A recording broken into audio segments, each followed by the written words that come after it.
আচ্ছা, এমনটা কি কখনো মনে হয়েছে যে ব্যাংকে টাকা তো জমছে, কিন্তু মাস ঘুরতেই সেই টাকায় আগের মতো আর কুলোচ্ছে না? জিনিসপত্রের দাম তো বাড়ছেই, কিন্তু এর কারণ শুধু ইনফ্লেশন বা মুদ্রাস্ফীতি নয়। এর পেছনে আরও একটা অদৃশ্য শক্তি কাজ করছে, যেটা একদম চুপিসারে আমাদের জমানো টাকার আসল মূল্য কমিয়ে দিচ্ছে। আজকের এই আলোচনাতে আমরা সেই লুকোনো শত্রুটাকেই খুঁজে বের করব। এই অনুভূতিটা কি খুব চেনা চেনা লাগছে না?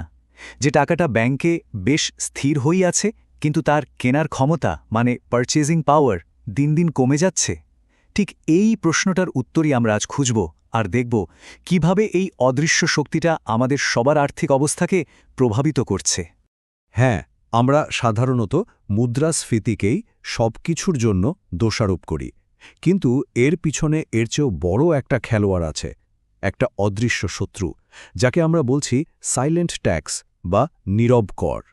ভাবুন তো, এটা এমন একটা ট্যাক্স যা সরকার সরাসরি নিচ্ছে না, কিন্তু গ্লোবাল কারেন্সির ওঠানামার কারণে সবার পকেট থেকেই টাকাটা বেরিয়ে যাচ্ছে।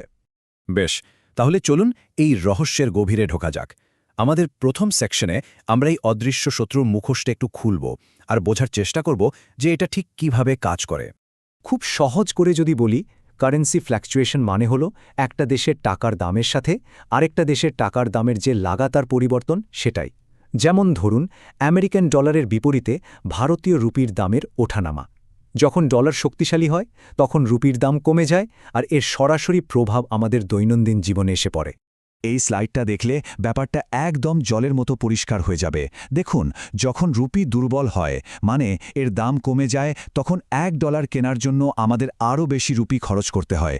ফলস্বরূপ বাইরে থেকে আনা জিনিসপত্র আরও দামি হয়ে যায়। আর যখন রুপি শক্তিশালী হয়, তখন ঠিক এর উল্টোটা ঘটে। আর এই টাইমলাইনটা দেখুন, এটা একেবারে চোখে আঙুল দিয়ে দেখিয়ে দিচ্ছে যে গত 10 বছরে ডলারের তুলনায় রুপি কিভাবে ধীরে ধীরে দুর্বল হয়েছে। ভাবুন, 2015 সালেও যেখানে $1 দাম ছিল প্রায় 62 টাকার মতো, আজ সেটাই প্রায় 80 থেকে 90 টাকা বা তারও বেশি। এই বিশাল পরিবর্তনটাই কিন্তু আসল খেলাটা খেলছে। আচ্ছা, চলুন এবার পরের ধাপে যাই।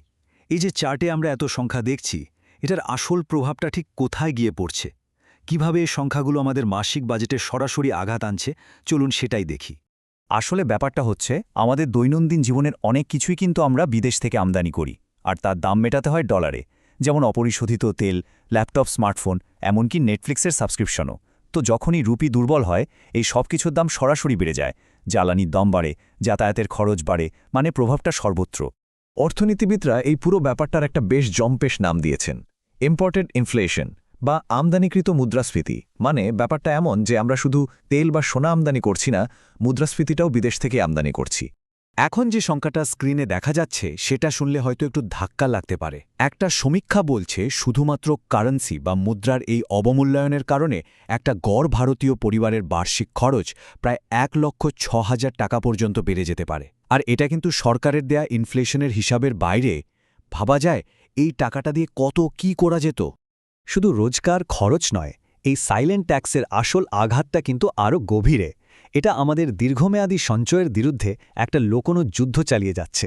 চলুন দেখি সেই ক্ষতিটা ঠিক কতটা গভীর। এই চার্টটা একটু ভালো করে লক্ষ্য করুন। ধরা যাক ফিক্সড ডিপোজিটে 7% সুদ পাওয়া যাচ্ছে।